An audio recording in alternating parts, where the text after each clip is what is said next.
et bienvenue dans cette nouvelle vidéo. Mathilde vous parle d'agriculture. Aujourd'hui, je vais vous parler d'installation et de transmission. C'était l'objectif premier de la loi d'orientation agricole, permettre le renouvellement des générations en agriculture. Alors qu'en est-il ?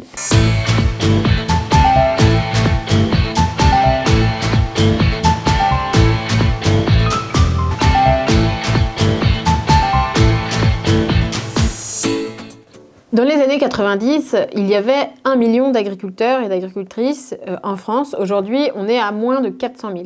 Aujourd'hui, 20% des agriculteurs ont moins de 40 ans. Dans moins de 10 ans, un agriculteur sur 2 qui va partir à la retraite. Et parmi ces départs, on dit qu'il y a 3 départs et 1 installation. Il y a donc urgence à faciliter l'installation et la transmission des fermes. Alors que propose le gouvernement dans sa loi d'orientation et d'avenir agricole ? Eh bien, il propose la création, attention, tenez-vous bien, d'un réseau France Services Agriculture. La loi parle de mettre en place des guichets uniques dans les chambres d'agriculture pour l'installation et la transmission. Il y aura des aides à l'installation qui seront conditionnées au passage dans ce guichet unique et les agriculteurs qui vont céder leur ferme devront se signaler au moins 5 ans avant de partir à la retraite. Qu'est-ce qui peut poser problème dans cette nouveauté France Services Agriculture ? Alors le Conseil d'État, lui, alertait sur le lourd encadrement administratif. En ce qui concerne le guichet unique, les associations et organisations agricoles qui accompagnent 10 000 candidats sur 14 000 chaque année craignent d'être mises de côté dans ce dispositif. Sur cette loi d'orientation agricole, il y a l'apparition d'un guichet unique qui interpelle et qui fait vraiment peur à toutes les associations qui peuvent rayonner autour de l'agriculture.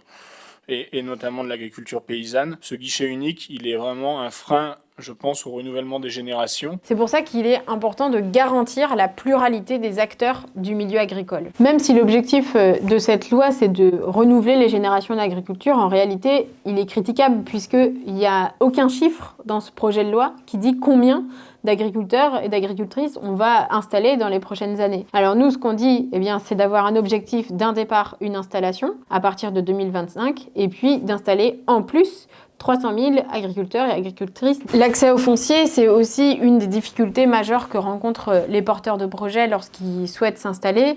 Et malheureusement, ce texte n'en parle pas. Je vous parlerai du foncier dans une prochaine vidéo. En attendant, nous, sur l'installation et transmission, voilà quelques propositions que nous faisons. Nous défendons le pluralisme dans l'accompagnement à l'installation. Nous voulons tripler le budget consacré à l'installation, mettre en place l'accompagnement de parcours à la transmission. Nous voulons soutenir l'installation des femmes. À titre d'exemple, en Bretagne, en 2022, 40% des porteurs de projets, c'était des femmes. Toutes ces propositions, vous allez pouvoir les retrouver dans notre contre-plan et vous allez pouvoir aussi en retrouver d'autres, évidemment, que vous pouvez retrouver en ligne. D'ici là, je vous dis à bientôt pour une nouvelle vidéo.